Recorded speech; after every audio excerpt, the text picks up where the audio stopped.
Milestone নিয়ে অনেক হয়েছে, এবার একটু থামুন, একটু ভাবুন, ঘটনার সত্যতা জানুন, তারপর বলুন, লিখুন বা শেয়ার করুন।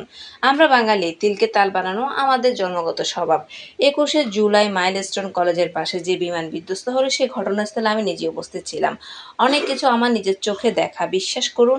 সেখানে দায়িত্বপ্রাপ্ত আর্মি, বিমান বাহিনী, পুলিশ, বিজেপি, স্বেচ্ছাসেবক দল সবাই তাদের সর্বোচ্চটা দিয়ে উদ্ধারের কাজ নিয়োজিত ছিল। কারো চোখে অবহেলা ছিল না, কেউ বসেছিল না। একটা দুর্ঘটনা মানেই নাটক নয়। আমরা জাতি হিসেবে ঘটনার সত্যতা জানার আগে সিদ্ধান্ত পৌঁছে যাই। কেউ বলল বিমানে স্কুলে ফেলে দিয়েছে ইচ্ছে করে, কেউ বলল এটা বিএনপি আওয়ামী লীগের ষড়যন্ত্র, কেউ বলে ভবিষ্যৎবাণী করা হয়েছিল এই দুর্ঘটনা, আর কেউ তো বলেই ফেললো পাইলট প্যারাশুট নিয়ে আগে ঝাঁপিয়ে বেঁচে গেছে। ভাই, আসল কথা হলো আমরা এখন আর সত্য জানার আগ্রহী না, আমরা শুধু তথ্যবিহীন গুজব ছড়াতেই ভালোবাসি। উদ্ধার কাজের বাস্তব চিত্র ছিল ভিন্ন। অনেকেই বলেছে পানি পাওয়া যায়নি, অথচ আমি নিজের চোখে দেখেছি পিকআপ ভর্তি পানি, ভ্যান ভর্তি পানি নিয়ে স্বেচ্ছাসেবক দল ছুটাছুটি করছে। পানির অভাব ছিল না, বরং যারা সেগুলা নিতে পারবে তাদেরই সংকট ছিল, যারা এগুলো নিতে পারছে না আর কি ফ্রিতে। তবুও সোশ্যাল মিডিয়ায় আমরা চালিয়ে দিলাম 2 লিটার পানি 600 টাকা, একটু যাচাই না করে, না দেখে, না শুনে, না জেনে। উদ্ধার কাজে বাধা আর তার পেছনের বাস্তবতা।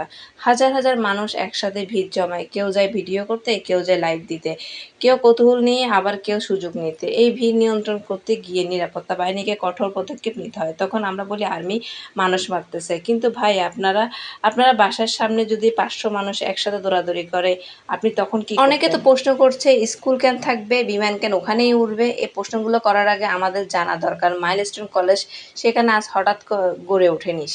সেখানে বিমান বাহিনীর ট্রেনিং এরিয়ার পাশে অনেক শিক্ষা প্রতিষ্ঠান ছিল, আছে।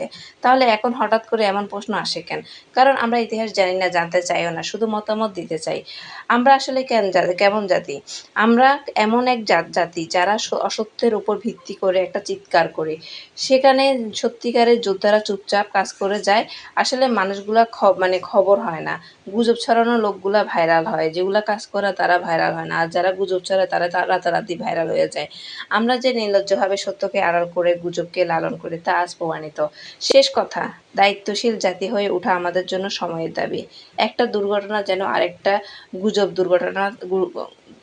দুর্ঘটনা পরিণত না হয়, এটা আমাদের নিশ্চিত করতে হবে। এই যে নিজের চোখে দেখা যে কথাটা বললাম, সেটা আমার রিলেটিভ আমাকে লিখে পাঠিয়েছেন, বলেছে যেটা প্রচার করো, যেন কেউ গুজব না ছড়ায়। এটা আমার সামনে ঘটেছে। আমার রিলেটিভ ঢাকায় থাকে, উত্তরায় থাকে।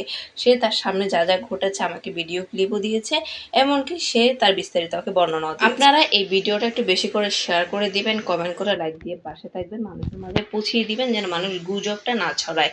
সত্যটা ধামাচাপা দিয়ে যাবে, গুজবটা কিন্তু ভাইরাল হবে। যারা কাজ করে তারা ভাইরাল হয় না।